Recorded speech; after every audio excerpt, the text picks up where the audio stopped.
Bonjour à tous, c'est bon, ça va? J'espère que vous allez tous bien par la grâce de Dieu. Et je suis très heureux de vous voir après un mois d'absence. Alors cet après-midi, nous aurons l'occasion de pouvoir discuter un petit peu plus des décisions qui ont eu lieu et de ce qui s'est passé durant un mois. Mais je vous envoie déjà toutes les salutations de la part des frères et sœurs du Brésil. Je pense qu'il y a 2 semaines, vous avez eu l'occasion de voir, projeté ici à l'écran, de voir la conférence générale, les chants qui étaient chantés, les annonces qui ont eu lieu, et c'était vraiment des moments merveilleux. Donc, comme vous le savez, il y a eu une immense réunion de tous les pays du monde, et les délégués de tous les endroits du monde se sont réunis pour prendre des décisions importantes pour notre Église. Et c'est justement lors de l'une de ces réunions de la conférence générale qu'un des messages les plus importants qui a été prêché à l'humanité a commencé. Saviez-vous à quel moment a commencé le message de Christ, notre justice? Savez-vous, puisque je l'ai intitulé ici Christ, notre justice, ce sermon d'aujourd'hui, savez-vous à quel moment ce message de Christ, notre justice, a été prêché? Est-ce que vous le savez? Je sais que certains le savent. Merci. 1888, lors d'une conférence générale, justement. Lors d'une conférence générale, alors que les thèmes de la conférence générale étaient tout autres, les cultes du matin et du soir, qui avaient été présentés par les anciens Jones et Wagoner, parlaient justement de ce sujet-là. Et je voudrais qu'on puisse l'étudier aujourd'hui, afin que nous aussi, nous puissions nous mettre en situation d'accepter ce message qui a été donné il y a de très nombreuses années. Alors, avant de lire ce passage-là, je voudrais illustrer dans Matthieu 14 au verset 24 et la suite. Je voudrais illustrer un petit peu ce que Dieu avait dit à Pierre. Alors, nous allons lire dans Matthieu 14 à partir du verset 24. Je vous encourage à lire à l'écran si vous le pouvez, si ce n'est pas trop petit, sinon à ouvrir vos Bibles. Donc Matthieu 24, vous vous rappelez que Pierre était un disciple qui était plein de passion, qui était fort, qui était très intéressé par Jésus. Il était très passionné. Et Matthieu 14, à partir du verset 24, nous dit... La barque, donc, Jésus avait demandé à ses disciples de monter sur la barque et d'aller de l'autre côté du fleuve, ou de la mer plutôt. Et il dit, la barque était déjà au milieu de la mer, était battue par les flots, car le vent était contraire. À la 4e veille de la nuit, Jésus alla vers eux, marchant sur la mer. Quand les disciples le virent marcher sur la mer, ils furent troublés et dirent, c'est un fantôme. Et dans leur frayeur, ils poussaient des cris. Jésus leur dit aussitôt, « Rassurez-vous, c'est moi, n'ayez pas peur. » Pierre lui répondit, « Seigneur, si c'est toi, ordonne que j'aille vers toi sur les eaux. » Et il dit, « Viens. » Pierre sortit de la barque et marcha sur les eaux pour aller vers Jésus. Mais voyant que le vent était fort, il eut peur. Et comme il commençait à s'enfoncer, il s'écria, « Seigneur, sauve-moi. » Aussitôt, Jésus étendit la main, le saisit et lui dit, « Homme de peu de foi, pourquoi as-tu douté ?» Et il montait dans la barque, et le vent cessa. Ceux qui étaient dans la barque vinrent se prosterner devant Jésus et dire, « Tu es véritablement le Fils de Dieu. » Alors, le message qu'on apprend de ce passage-là nous montre vraiment à quel point Jésus voulait que Pierre ait confiance en lui. Quel était le problème de Pierre dans ce passage? Est-ce que Pierre a pu marcher sur l'eau? Mais oui, il a marché sur l'eau. Il a fait plusieurs pas en marchant sur l'eau. Il regardait Jésus, tout allait bien, il voyait son sauveur, et il marchait avec assurance, et il a fait plusieurs pas, on ne sait pas combien, et tout allait bien. Jusqu'à un moment donné où il a détourné le regard de Jésus. Dans son esprit, l'orgueil a peut-être commencé à s'élever et il s'est senti important. Et il a perdu de vue Jésus comme son sauveur personnel. Et à ce moment-là, il s'est enfoncé. Et à ce moment-là, Jésus, il a dit au Seigneur, « Seigneur, sauve-moi !» Il a réalisé qu'il ne pouvait rien sans Jésus. Là-dedans, il y a tout le message de l'Évangile là-dedans. On peut faire quelques pas vers Jésus, mais on ne peut pas arriver jusqu'à lui sans lui. C'est impossible. Et Jésus l'a saisi et l'a sauvé. Tout ça ces quelques versets, c'est le message de l'Évangile. C'est le message que Dieu vient donner à l'humanité déchue. Mais alors, très souvent, le peuple adventiste a fait cette même expérience. Et je pense que vous l'avez étudié un petit peu avec Julie durant les derniers après-midi, les quelques derniers après-midi où vous étiez ensemble. Vous avez étudié le message des 3 anges en détail, l'histoire de l'Église et comment l'Église a progressé. Puis à un moment donné, elle a quitté de vue Jésus. Et elle s'est retrouvée dans la même situation que Pierre. Et lorsque l'Église était en grand danger, Dieu envoie quelqu'un, Dieu envoie un message pour les sauver. Ce n'est pas directement Jésus par sa main qui les sauve, mais c'est par un messager qui vient sauver son peuple. Et je voudrais qu'on étudie ce message-là, le message du 4e ange. Alors, comme je pensais qu'il y aurait plus d'anglophones, j'avais mis les deux choses en anglais et en français. Alors, j'aimerais qu'on lise dans Psaume 37 au verset 5 et 6, c'est les versets que nous avons lus au tout début comme introduction. Psaume 37, versets 5 et 6. Il est dit, « Il fera paraître ta justice comme la lumière et ton droit comme le soleil à son midi. Garde le silence devant l'Éternel et espère en lui. » Il est dit au verset 5 en français, il est dit « Recommande ton sort à l'Éternel, mets en lui ta confiance et il agira. » Alors c'est lorsque nous faisons confiance en Dieu, c'est lorsque nous nous recommandons à lui qu'il peut agir. Et il est dit à ce moment-là, il fera apparaître ta justice comme la lumière. Comment est notre justice? À quoi ressemble notre justice actuellement? Comment est notre justice? Sommes-nous justes? Sommes-nous des gens parfaits qui n'avons pas péché? Non. Notre justice, pour l'instant, elle ressemble à un tas de boue. Elle n'a aucune valeur. Mais pourtant, Jésus veut la faire ressortir comme de la lumière, comme le soleil à son midi. Alors, qu'est-ce que c'est que la justice de Christ? Si on regarde un petit peu la définition inspirée de ce que c'est que la justice de Christ, dans Témoignages pour les pasteurs, à la page 91 en anglais, voilà la définition de la justice de Christ telle que Sir White nous l'explique. Il est dit, le Seigneur, dans sa grande miséricorde, envoya un message des plus précieux à son peuple à travers les anciens Waggoner et Jones.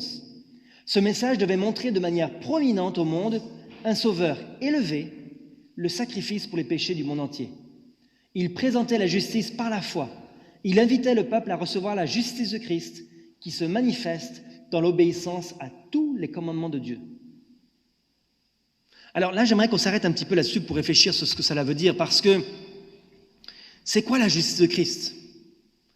Lorsqu'on parle du message de Jones et Waggoner, lorsqu'on parle de 1888, de ce qui s'est passé, de pourquoi ce message-là était si important, pourquoi est-ce que c'est un message différent des protestants?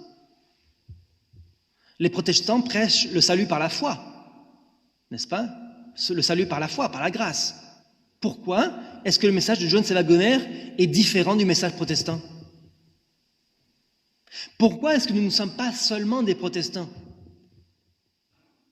Récemment, je parlais, c'était en fait lundi soir, je parlais avec un prêtre catholique et donc il me demandait des explications. Alors, pour faire simple avec lui, je lui ai dit que nous sommes des protestants parce qu'il ne peut pas comprendre les nuances, forcément. Mais nous savons que nous ne sommes pas que des protestants. Les protestants croient au salut par la grâce seule. Okay? Le salut par la foi seule. Okay? Sola fides. C'est le principe des protestants. Pourquoi nous ne sommes pas seulement protestants? Aujourd'hui, nous savons que les protestants ont chuté. Ils sont appelés même aujourd'hui Babylone. Et c'est pas rien. Ils ont complètement chuté. Pourquoi est-ce que nous ne sommes pas seulement des protestants? Parce que notre message est un message différent. Le message de Jones et Waggoner n'était pas seulement le salut par la foi, Parce que la Bible lui-même ne dit pas seulement salut par la foi, il invitait le peuple à recevoir la justice de Christ, donc le salut par la foi seul, mais qui se manifeste dans l'obéissance à tous les commandements de Dieu. C'est ça qui fait la différence. La foi qui se manifeste dans l'obéissance. Les protestants disent, la foi seule vous sauve. Vous n'avez pas besoin des commandements de Dieu. Vous n'avez pas besoin d'obéir. La foi vous sauve, seule. Et ils négligent l'obéissance à la volonté de Dieu. Et c'est ça qui fait que nous ne sommes pas comme les autres protestants. Parce que la foi doit se manifester. La vraie foi, parce qu'il y a la fausse foi, qui s'appelle une présomption, mais la vraie foi se manifeste dans l'obéissance au commandement de Dieu. Et c'est là l'équilibre entre les œuvres et la grâce. Ce ne sont pas nos œuvres qui peuvent nous donner le salut, mais la vraie foi nous guide vers l'obéissance à Dieu. Et c'est ce message-là qui est un message unique à notre peuple. Unique à ceux qui gardent les commandements de Dieu et qui ont la foi de Jésus. Ce n'est pas juste la foi de Jésus, c'est la foi de Jésus et les commandements de Dieu. Et malheureusement, la majorité des protestants et même beaucoup d'adventistes prêchent aujourd'hui la foi seule, sans l'obéissance aux commandements de Dieu. En gros, faites ce que vous voulez dans les grandes lignes, et sauf quelques petits préceptes comme le sabbat par exemple, qui sont encore prêchés, mais faites ce que vous voulez, et le reste, n'importe peu. Vous allez être sauvés de toute façon. Et ça, c'est un message très séducteur. Je disais tout à l'heure avec les adolescents, on parlait tout à l'heure de la route. Que se passe-t-il si j'ai envie de conduire très vite sur la route? J'ai envie d'aller vite. Qu'est-ce qui se passe normalement? J'ai deux problèmes. Soit je vais avoir un accident, soit la police va m'arrêter. Okay? Donc ça, c'est la loi. La loi, elle est là. Même si on n'a pas envie de la respecter, elle est quand même là. Alors que font certaines personnes? Certaines personnes disent, je veux seulement marcher par la foi. Donc ils ferment les yeux et ils vont à toute vitesse sur l'autoroute. Parce qu'ils ne veulent pas voir les panneaux qui leur indiquent la limite de vitesse. Ils ne veulent pas voir la police qui est là.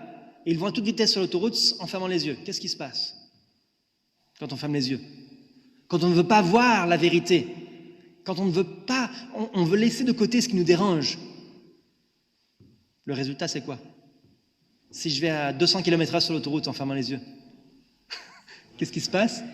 Un accident. Et l'accident à 200 km/h, c'est la mort. Okay? Donc la mort éternelle. Si on ferme les yeux sur ce que Dieu nous demande de faire, sur la loi de Dieu, on a un accident grave. Et on a la mort. Alors, le message de la justification par la foi, le message de John C. Wagoner, n'était pas le même message que le message protestant. Il était un message distinct et il était un message qui remettait la foi dans son contexte. Les adventistes, comme vous l'avez vu avec Julie, les adventistes avaient quitté, c'était déraciné de Jésus et ils n'enseignaient plus que la loi, le salut par la loi. Les protestants enseignaient le salut par la grâce seule, sans les œuvres de la loi. Et que se passe-t-il? Ni l'un ni l'autre n'avaient raison.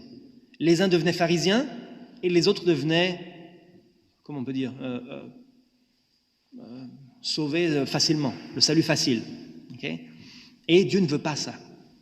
Alors, ce message-là vient dans Ésaïe 58, nous voyons que tous les messages que Dieu donne à son Église sont des messages d'avertissement et de reproche. La plupart des messages de Sorwitz, ce sont des messages de reproche. Et beaucoup de gens ferment les yeux parce qu'ils n'aiment pas les reproches. Moi non plus, j'aime pas les reproches. J'aime pas quand quelqu'un me fait des remarques. Je suis un peu têtu. Ma maman me l'a fait remarquer ce matin, dans la voiture. Je suis têtu. J'aime pas les reproches. Mais je pense qu'on est tous dans ce cas-là, non? Et pourtant, dans Ésaïe 58, il est dit « Crie à plein gosier, ne te retiens pas, élève ta voix comme une trompette et annonce à mon peuple ses iniquités, à la maison de Jacob ses péchés. » Donc, le peuple de Dieu a besoin d'entendre les reproches.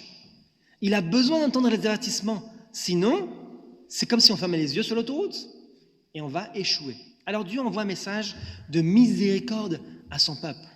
Le message de John C. Wagoner n'est pas un message difficile, c'est un message de grâce, de miséricorde, parce que Dieu aime son peuple.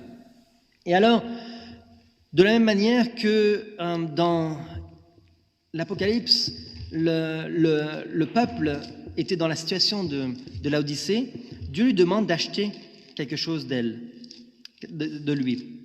Donc, Apocalypse chapitre 3, on voit à partir du verset 18, il dit « Je te conseille », ou plutôt verset 17 d'ailleurs, il dit « Parce que tu dis, je suis riche, je me suis enrichi, je n'ai besoin de rien, et parce que tu ne sais pas que tu es malheureux, misérable, pauvre, aveugle et nu, je te conseille d'acheter de moi de l'or éprouvé par le feu, afin que tu deviennes riche, et des vêtements blancs, afin que tu sois vêtu, et que la honte de ta nudité ne paraisse pas, et un collier pour oindre tes yeux, afin que tu vois. » Donc le message de Dieu à l'église de Laodicée, l'église adventiste, depuis 1844 jusqu'à aujourd'hui, c'est le même message.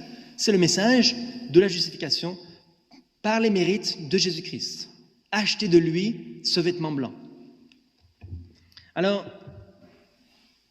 on vient un petit peu en arrière, mais vous avez déjà vu ce point-là, je pense, il y a 2 semaines. Dans Témoignage pour les pasteurs, il est dit, je passe, puisque le passage est en français ici, il est dit « Beaucoup avaient perdu de vue Christ. Ils avaient besoin de diriger leurs yeux vers sa personne divine, ses mérites et son amour immense pour la famille humaine. » Donc l'Église s'était détachée de Christ et était revenue en Égypte. Okay. Toute puissance est donnée entre ses mains afin qu'il puisse donner tous ses riches dons aux hommes, donnant le don précieux de sa justice à l'être humain sans défense. Donc voilà le message que Dieu avait donné à l'église de Laodicée, à l'église adventiste dans sa condition, à notre église, dans notre condition séparée de Dieu. Okay. Alors, le message que Dieu avait proclamé au monde, vous connaissez les 3 messages angéliques, on en a parlé. Le premier, qui vient en 1833, le deuxième et le troisième, qui viennent en 1843 et 1844. Puis, l'église adventiste est née. L'église adventiste avait toute la connaissance. Notre Église avait reçu le message de la vérité présente. Puis, au moment où le message du 3e ange arrive, Dieu explique au peuple adventiste un point important. Regardez ce qu'il est dit dans toujours Témoignage pour les pasteurs. Il est dit « Voilà le message que Dieu avait ordonné qu'il soit prêché au monde. C'est le message du 3e ange qui doit être proclamé avec une voix forte et qui sera récompensé par une large mesure de l'esprit de prophétie. » Donc, par l'esprit de Dieu. Donc le message de l'esprit de Dieu, le message de Christ notre justice, c'est en fait le message du 3e ange. C'est le message qui a été prêché à partir de 1844, que Christ est notre justice et pas autre chose. Ce n'est pas l'observation de la loi qui nous sauve, ce n'est pas l'observation de toutes ces choses-là qui nous sauvent, c'est Christ qui nous sauve. Mais cela nous guide vers l'obéissance à la loi. C'est comme ça que l'Église a été fondée. L'Église a été fondée sur ce message-là. Et c'est le message du 3e ange. Alors, j'ai une question. Lorsque nous avons une réunion de la conférence générale, nous avons différents points sur lesquels nous votons. Les délégués, en tout cas, votent.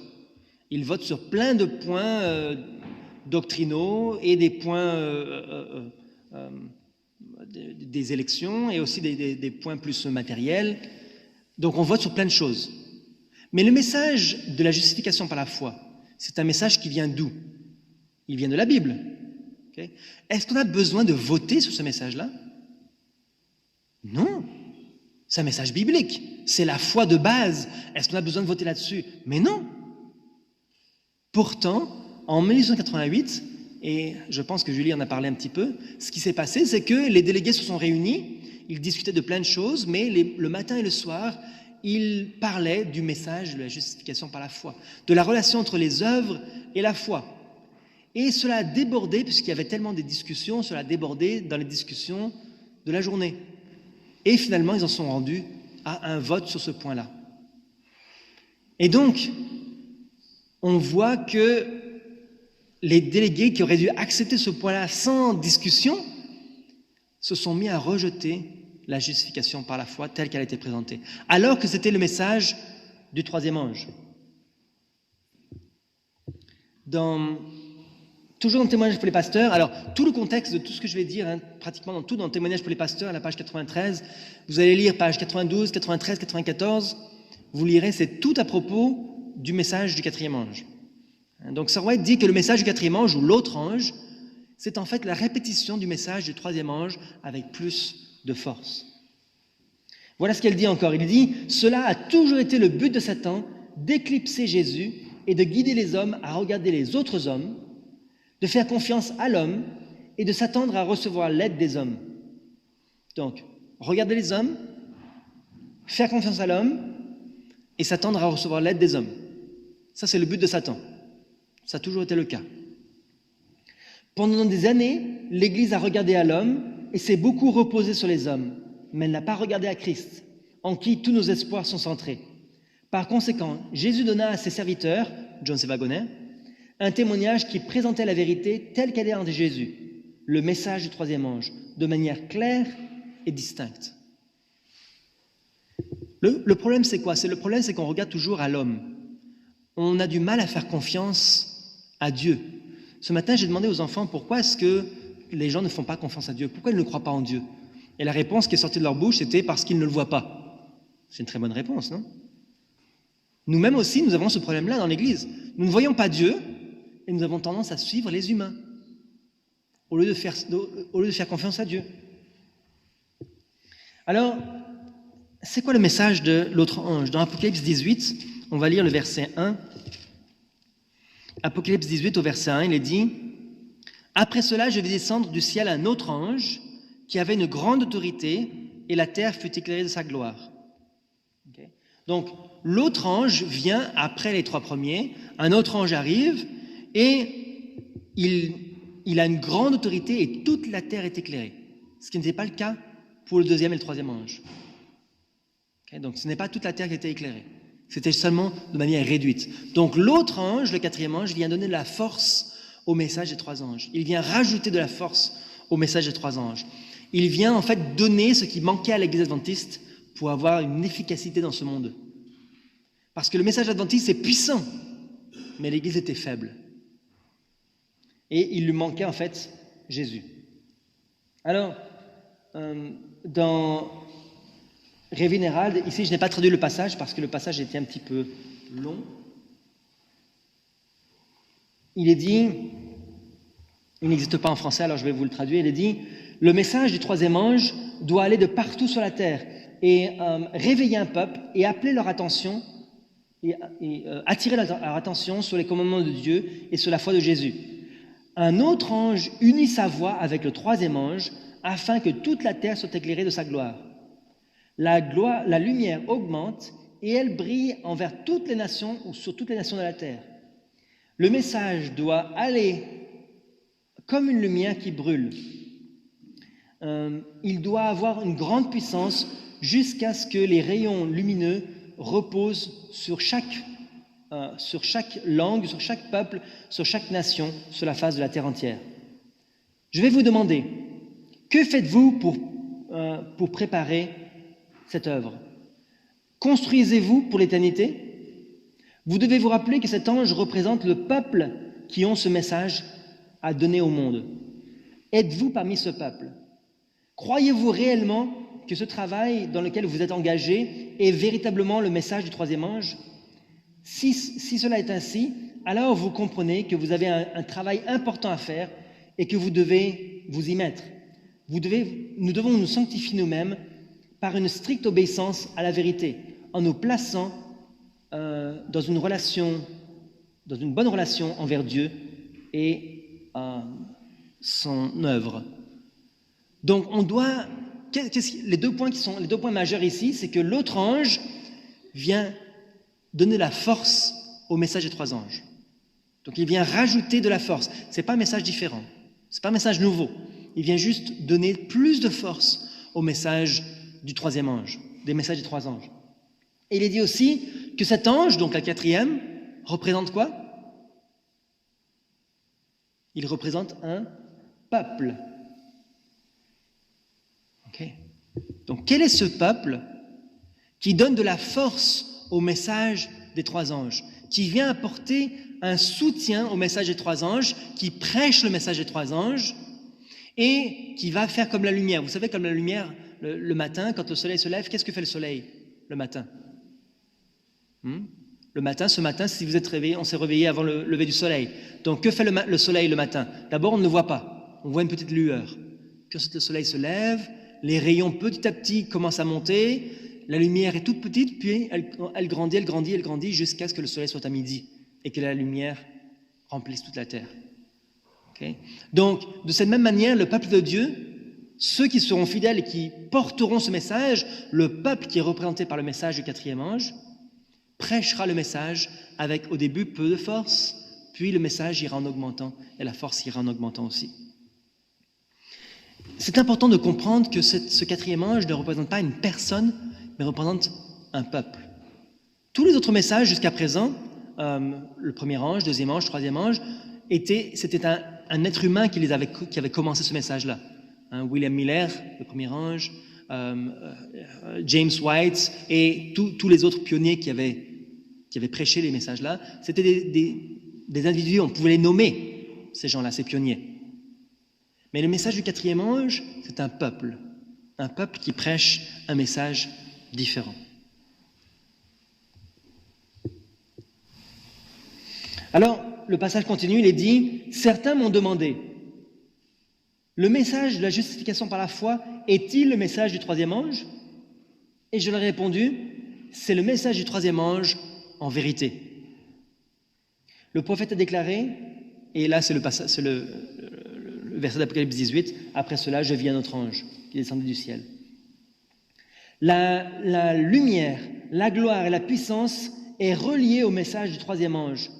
Et une conviction s'en suivra partout où il est prêché, par la démonstration de son esprit. Comment est-ce que nos frères sauront que la lumière viendra en tant que peuple de Dieu ? Actuellement, nous ne voyons pas encore la lumière et elle ne répond pas à cette description pour l'instant. Mais Dieu a éclairé son peuple et tous ceux qui l'accepteront verront l'état de ce que c'est que le péché, de rester dans une condition tiède. Et ils suivront le conseil du témoin fidèle et véritable lorsqu'il dira « Sois fidèle et repens-toi ». Donc, quel est le message en fait que Sora dit ? Sora dit que ceux qui vont accepter ce message du quatrième ange verront le problème avec leur condition actuelle. Quelle était la condition actuelle de l'Église en 1888 ? Elle était tiède, ça c'est ce que la Bible nous dit. Dans d'autres passages, il est dit qu'elle était morte, elle se détachait de Christ, elle était en danger, elle était dans les difficultés, et l'Église avait besoin de Jésus. Elle avait besoin de comprendre que si elle restait dans cet état de danger, elle allait mourir. Que fait Jésus avec ceux qui sont tièdes ? Il les vomit de sa bouche. Il les rejette.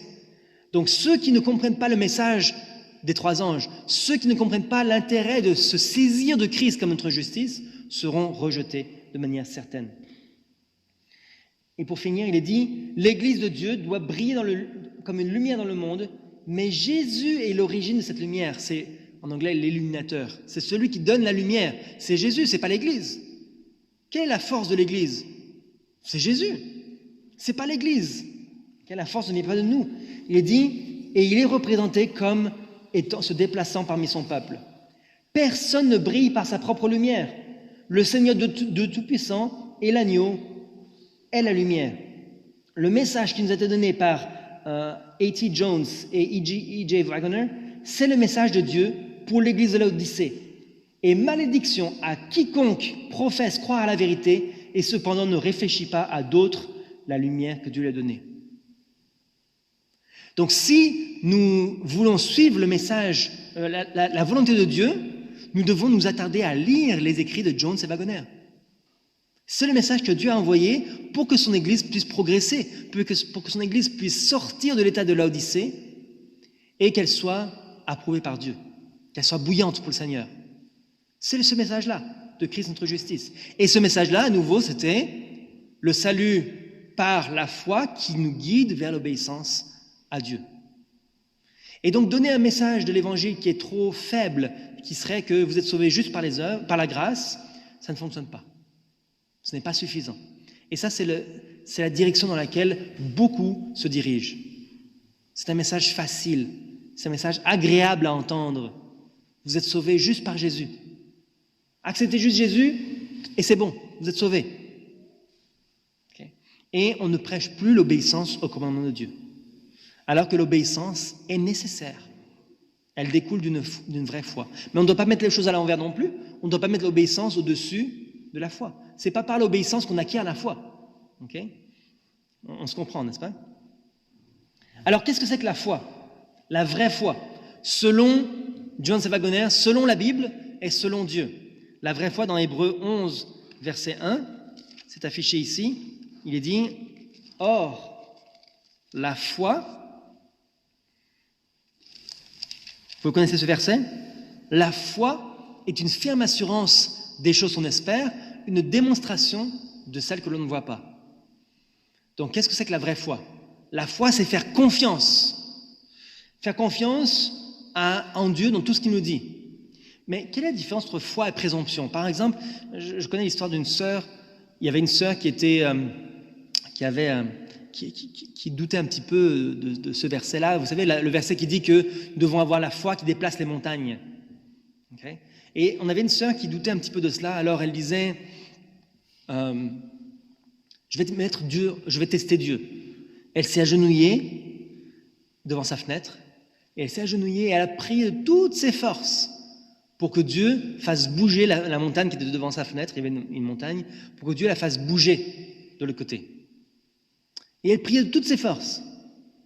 Puis elle ouvre les yeux, et la montagne était au même endroit. Et elle dit, « Ah, tu vois, j'en étais sûr. » Alors, est-ce que c'est de la foi, ça? Non, c'est de la présomption. Okay? C'est pas ça la foi que Dieu veut qu'on ait.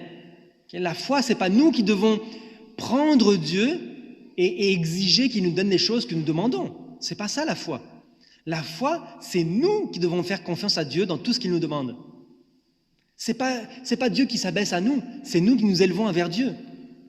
Okay? C'est nous qui obéissons à Dieu en tout et nous disons, Seigneur, tu prends tout ce que j'ai, tu prends tout mon être, toute ma pensée, prends tout et fais sans ce que tu veux, j'ai confiance en toi.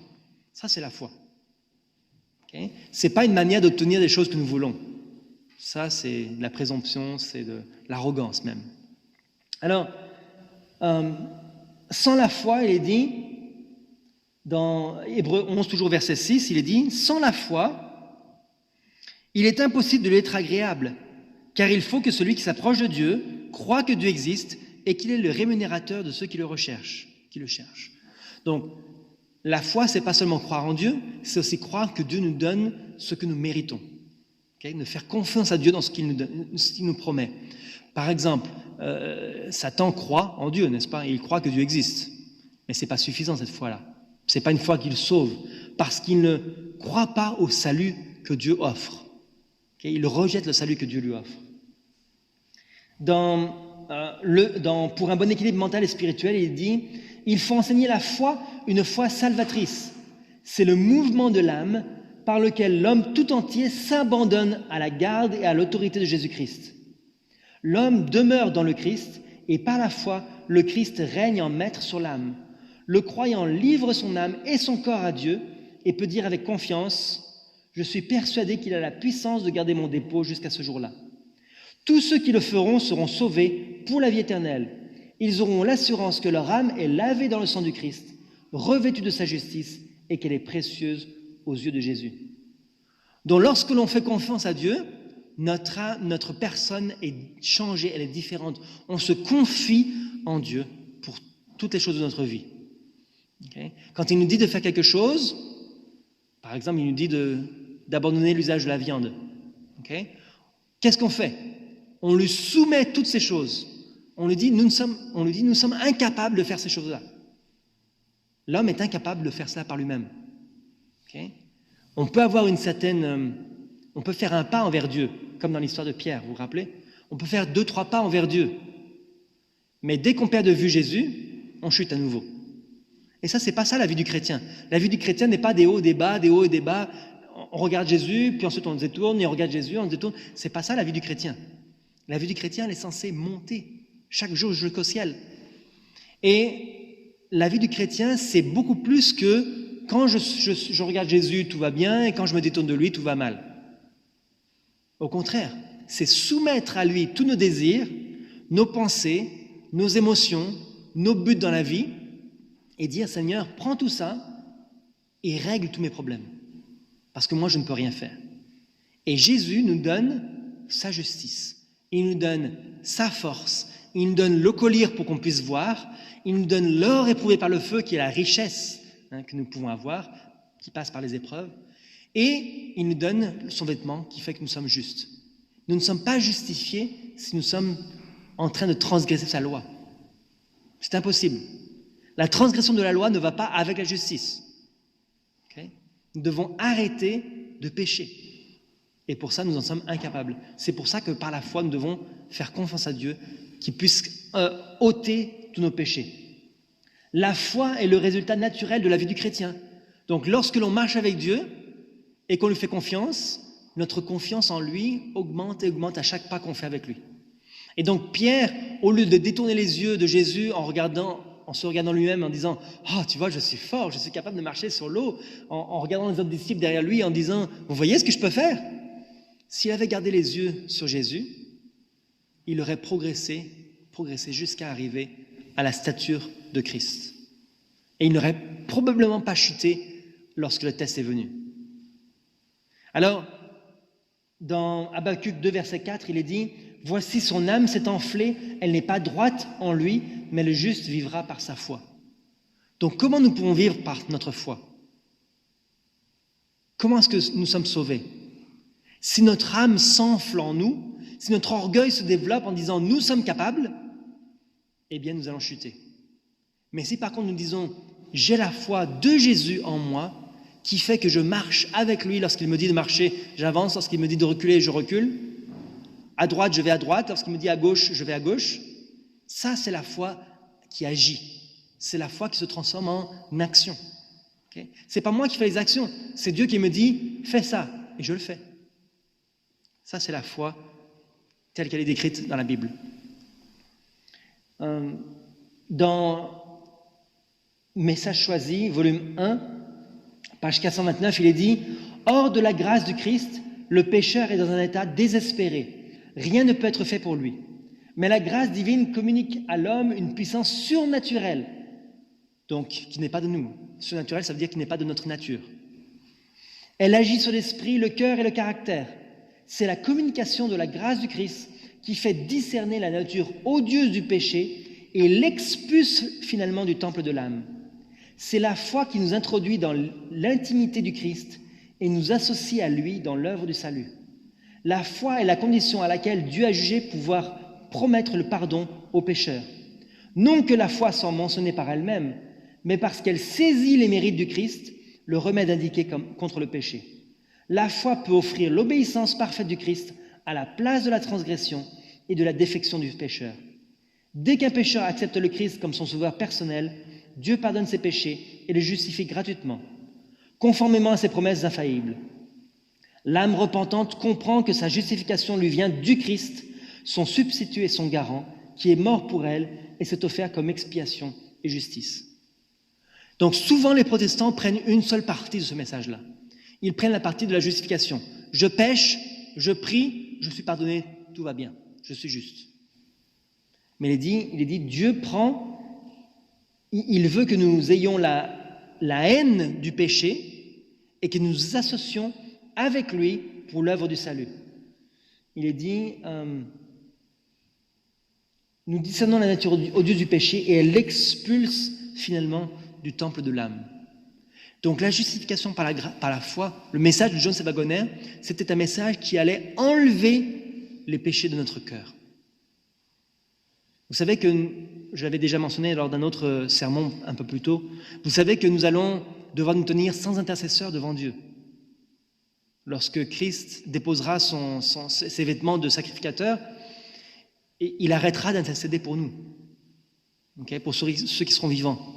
Et il mettra ses vêtements royaux et il viendra chercher les siens. Pendant ce laps de temps, il n'y aura plus d'intercession. Et pour l'éternité, il n'y aura plus d'intercession. À quel moment est-ce que nous devons arrêter de pécher? Avant que Jésus arrête son intercession.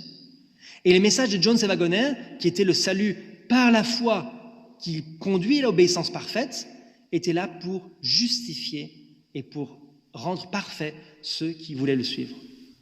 Donc la loi, la justice de Christ nous guide vers l'obéissance parfaite à la loi. Parce que quelle est la condition du salut? Je n'ai pas mentionné le passage ici, ça me revient en tête maintenant, mais quelle est la condition du salut? La condition du salut, Sir White nous dit, la condition du salut est la même aujourd'hui qu'elle était à l'époque de Adam et Ève. L'obéissance parfaite à la loi de Dieu. Celui qui pêche, il meurt. Ça, c'est la loi. Le salut, c'est celui qui ne pêche plus. Il peut être sauvé. Donc, nous ne pouvons plus pécher. Comment?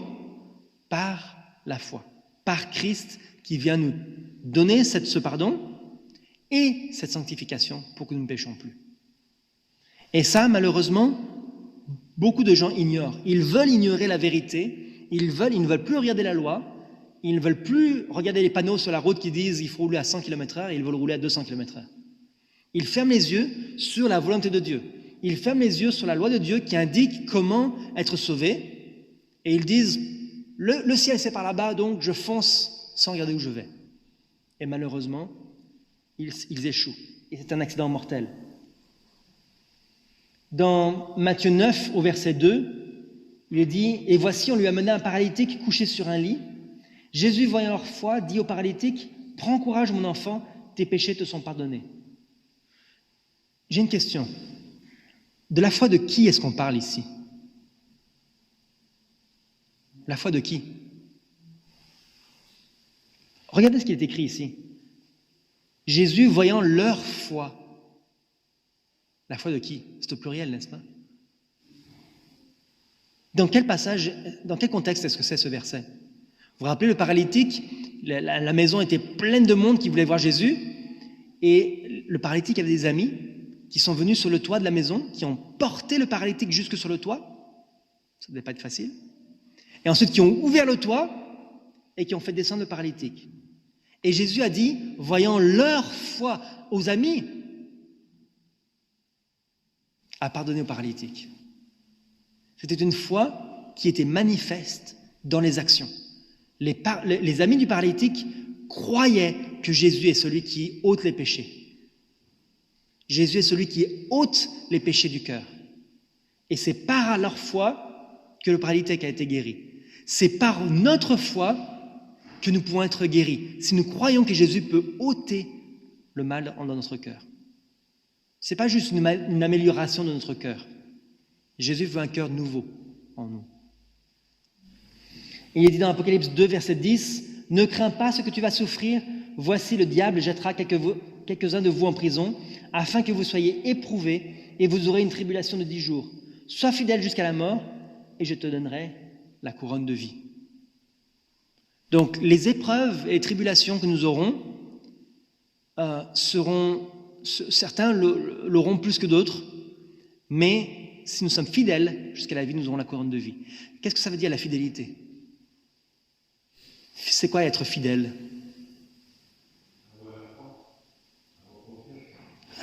Oui, ça avoir confiance, mais être fidèle, ça veut dire obéir fidèlement. Ça veut dire obéir, quelqu'un qui est fidèle, c'est quelqu'un qui obéit. Okay? Un chien fidèle, par exemple. Un chien fidèle, il suit son maître partout où il va. Okay? Donc, un chrétien fidèle suit l'agneau de Dieu partout où il va. Si Dieu lui dit de faire quelque chose, il va le faire. Non pas par lui-même, mais parce que le Seigneur le lui dit. Et parce que le Seigneur le rend capable de le faire. Alors, j'avais d'autres passages qui expliquaient qu'il ne faut pas confondre la foi et la présomption, mais vous le connaissez déjà. Et il est dit dans la foi par laquelle je vis en anglais, il est dit « Demeurer dans la foi, c'est mettre de côté nos émotions et nos désirs égoïstes et marcher humblement avec le Seigneur, s'approprier ses promesses et les appliquer à toutes les occasions, en croyant que Dieu fera selon son désir dans notre cœur et dans notre vie. » Donc Dieu va faire selon son bon plaisir dans notre vie. Si on le met aux commandes de notre vie, il va faire ce travail-là. Malheureusement, en 1888, la plupart des adventistes, la plupart des membres de notre Église, ont choisi de ne pas suivre Jésus. Ils ont choisi de suivre l'obéissance des commandements seuls, sans la foi de Jésus, sans la puissance qui transforme. Ils ont choisi de faire confiance en l'homme. Et cela ne fonctionne pas. Il est dit, veux-tu savoir, dans Jacques 2, verset 20, il est dit, veux-tu savoir, ô homme vain, que la foi sans les œuvres est inutile. Okay. Donc, les protestants disent sola fides, sola gratia, okay, seule la foi seule, la grâce seule nous sauve. À cette époque-là, les adventistes disaient les œuvres seules nous sauvent. Aujourd'hui, ça a un peu changé. Mais le vrai message que Dieu nous a envoyé, c'est le message du 4e ange, qui est représenté par un peuple que Dieu a choisi pour nous inciter à comprendre que la foi vient avec les commandements de Dieu. La foi guide à l'obéissance à la parole de Dieu. Et c'est la même chose pour l'apôtre Pierre. Il a réalisé que nous devons participer à la grâce de Christ afin d'avoir une véritable expérience chrétienne. Dans 2 Pierre 3, verset 18, il est dit « Croissez dans la grâce et dans la connaissance de notre Seigneur et Sauveur Jésus-Christ. » Donc le fait de croître, le fait de se rapprocher de Christ et d'évoluer, ça, c'est le devoir de tout chrétien. Si nous sommes pareils aujourd'hui, si notre expérience chrétienne est pareille aujourd'hui qu'il y a 10 ans ou 20 ans, c'est que nous ne sommes pas des vrais chrétiens. Nous n'avons pas compris encore qui est Christ. Nous devons croître, notre caractère doit changer, notre compréhension doit évoluer, notre relation avec Christ doit être plus profonde et plus forte. Alors, la promesse dans 2 Pierre 1, verset 2, il dit que la grâce et la paix vous soient multipliées par la connaissance de Dieu et de Jésus notre Seigneur. On va non plus sur le domaine de l'addition, mais on va sur le domaine de la multiplication. Lorsqu'on se rapproche de Jésus, la grâce sera multipliée. Et donc la promesse, c'est la promesse de la vie éternelle. Donc, que le Seigneur nous aide à pouvoir comprendre ce message du 4e ange qui est représenté par un peuple que nous croyons aujourd'hui être le peuple des adventistes du 7e jour, mouvement de réforme, qui prêche ce message-là du salut par la foi qui nous amène à l'obéissance de la parole de Dieu. Et c'est le rôle que Dieu avait confié à son peuple. C'est ce qui s'est passé en 1888, c'est les votes qui ont eu lieu, qui ont montré que seul un peuple, et un peuple en particulier, faisait suffisamment confiance à Dieu pour avancer. Et donc Dieu a commencé à rejeter la majorité qui avait voté contre et a suivi la minorité qui était en faveur de ce point-là. Donc que Dieu nous aide à lire les écrits de John Sevagoner, je vous encourage à les lire, c'est vraiment très puissant. Cela, il y a 6 mois environ, en février, je crois, en février à peu près, j'avais lu un des livres de Wagoner qui vraiment nous pousse au pied de la croix de manière puissante. C'est vraiment très intéressant. Donc je vous encourage à les lire, je vous encourage à avoir une relation personnelle avec Jésus.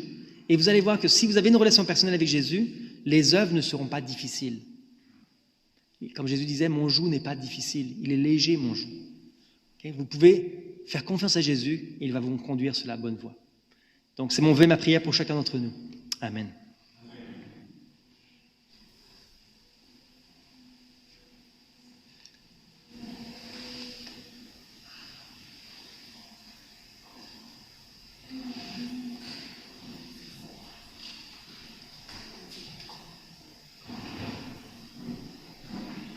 Thanks, Brother Etienne, for the sharing. So I believe we all have ever experienced the sweetness of Jesus Christ. But as like Peter, he once walked on the water like Jesus did. But once his eyes swing and to not focus on Jesus, then he sank. So also as the message given to us that we cannot just proclaim to be the believers. We need to live in the light of Him and focus on Him. And then His righteousness impart to us so we can become also reflect His light. So may His grace to be given to us that we can live in the light of Him. So now we close the service. We sing the hymn number 344 in our Reformation hymn book. 344, live out thy life within me.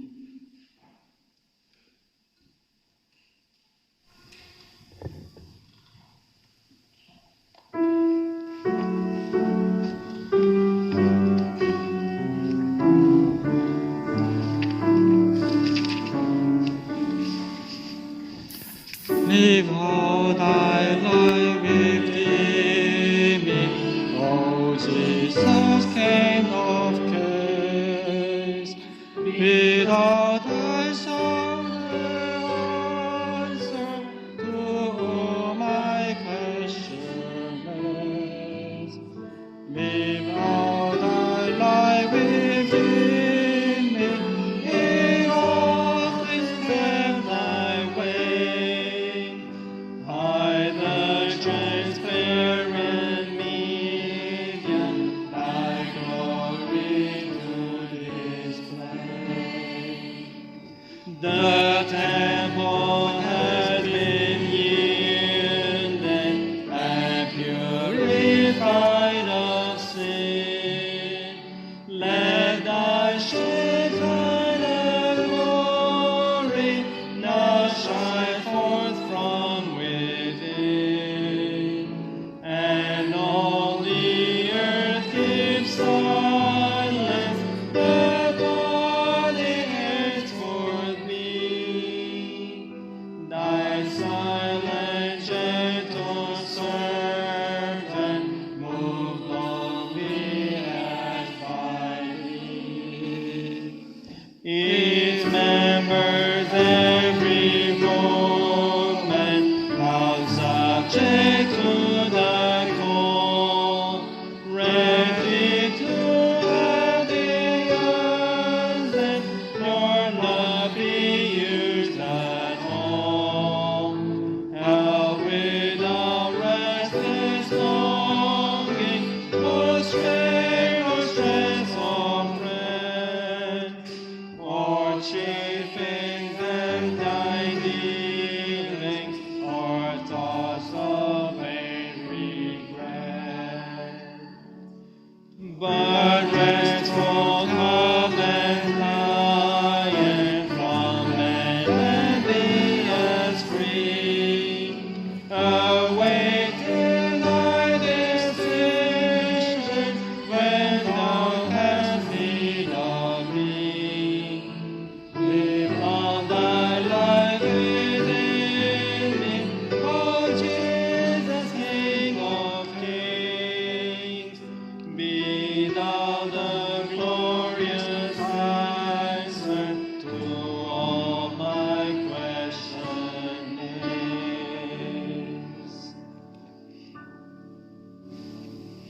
And please kneel down and Brother, you can reverse.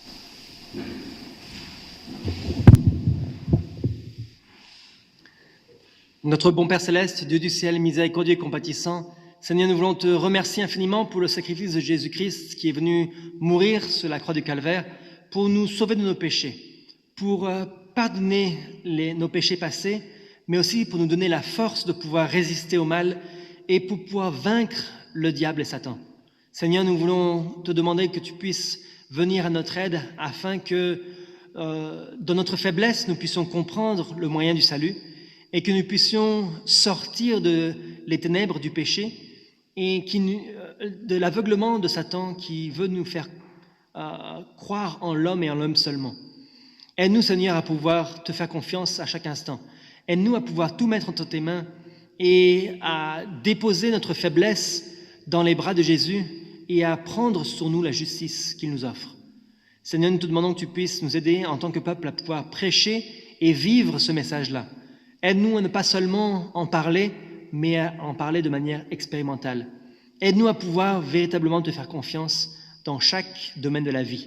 Te demandons de pouvoir nous soutenir, nous secourir de nos faiblesses et prépare ton peuple, crible ton peuple et ton Église, afin que lorsque le moment soit venu, tu aies une Église pure, parfaite, sans tache, ni ride, ni rien de semblable. Te demandons, Père, toutes ces grâces parce que nous faisons confiance en toi et nous voulons le salut et la vie éternelle. Te demandons ces grâces au nom de Jésus. Amen. Amen.